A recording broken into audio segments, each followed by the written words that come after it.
সব কিছুতেই রাজা রাজা ভাব। আমের রাজা, রেশমের রাজা, শিক্ষার রাজা, আবার পানেরও রাজা। রাজশাহীর কথা শুনলেই মনে ভেসে ওঠে সুমিষ্ট আমের কথা।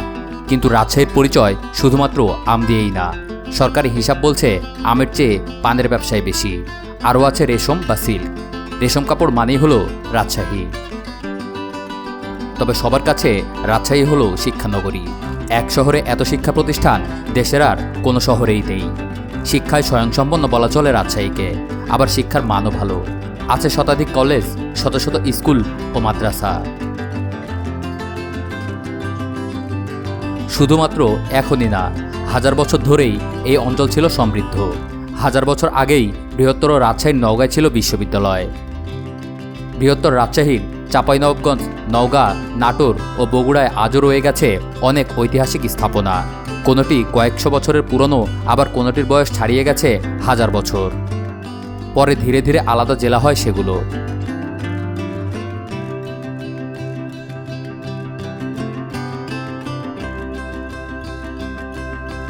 প্রাচীনকালের পণ্ড সমাজের অংশ ছিল রাজশাহী। পরে মৌর্য, গুপ্ত, পাল, সেন, মোগল ও ইংরেজ শাসন দেখেছে এই এলাকার মানুষ। কয়েক হাজার বছরে এসেছে বহু রাজা ও জমিদার। সুপ্রাচীন কাল থেকেই পদ্মাবেষ্টিত এই উর্বর অঞ্চলটি ছিল ফল ও ফসলে সমৃদ্ধ।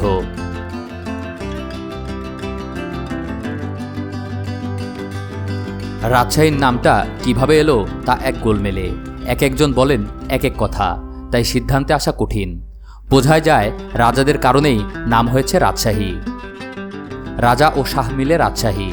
রাজা মানে যা, ফার্সি শাহ মানেও তাই। নথিপত্র বলছে এই এলাকার প্রাচীন নাম ছিল মহাকালগড়। পরে নাম হয় রামপুর বোয়ালিয়া। ব্রিটিশ আমলের প্রথম দিকেও রাজশাহী নামের কোনো এলাকার উল্লেখ নেই।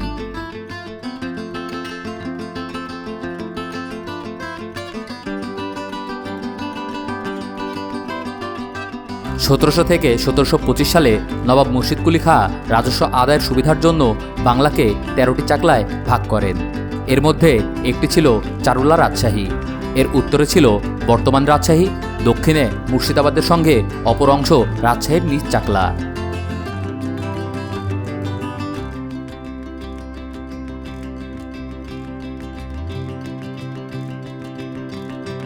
প্রথমে চাকলার রাজস্ব আদায় করতেন হিন্দু রাজপরিবারের উদয়নারায়ণ। তিনি ছিলেন মুর্শিদ কুলির একান্ত প্রিয়। নবাব তাকে রাজা উপাধি দেন।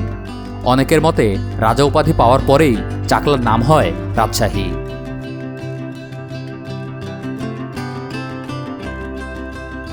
(1714 সালে মুর্শিদ কুলি খান এই অঞ্চলের রাজস্ব আদায়ের দায়িত্ব দেন নাটোরের রাজা রামজীবনের হাতে। পরে তা আসে পুত্রবধূ রানী ভবানীর নিয়ন্ত্রণে।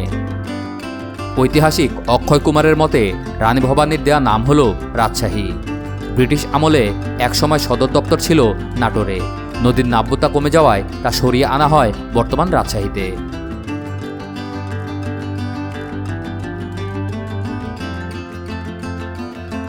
রাজশাহীর আমের কদর বহু শত বছর ধরেই। রেশম সুতার চলও হাজার বছর ধরে। আরও ছিল তাঁত, বাঁশ, কাঠ, বেত, কাঁসা ও সেলাইয়ের কাজ। শিক্ষানগরী নাম তো আর এমনি হয়নি।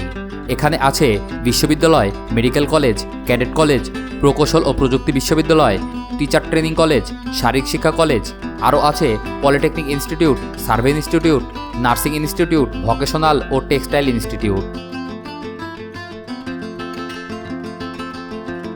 পুলিশ প্রশিক্ষণের জন্য সেই ব্রিটিশ আমলেই এখানে প্রতিষ্ঠিত হয় একাডেমি। এছাড়াও আছে পোস্টাল একাডেমি, রেশম গবেষণা কেন্দ্র, আঞ্চলিক লোক প্রশিক্ষণ কেন্দ্র, institute of health and technology. রাজশাহীতে রয়েছে বিখ্যাত প্রাচীন মসজিদ ও মন্দির সহ অসংখ্য প্রাচীন স্থাপনা। বাঘা মসজিদ, পুঠিয়া রাজবাড়ি, পদ্মার পাড়, বরেন্দ্র জাদুঘর, রাজশাহী বিশ্ববিদ্যালয়, হাওয়াখানা, পদ্মা গার্ডেন ও পার্ক ঘুরেই কেটে যাবে সময়।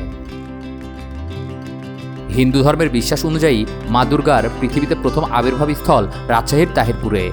এখান থেকেই নাকি শারদীয় দুর্গোৎসবের সূচনা। অসংখ্য গণ্যমান্য ব্যক্তি এই জেলার ইতিহাসকে করেছেন সমৃদ্ধ।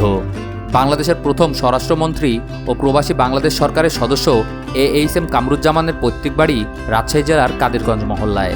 আওয়ামী লীগ সভাপতিমণ্ডলীয় সদস্য AHM খায়রুজ্জামান লিটন, বিএনপি নেতা মিজানুর রহমান মিনু, প্রখ্যাত কমিউনিস্ট বিপ্লবী ও নকশালবাড়ি কৃষক আন্দোলনের নেতা চারু মজুমদারের জন্মও রাজশাহীতে।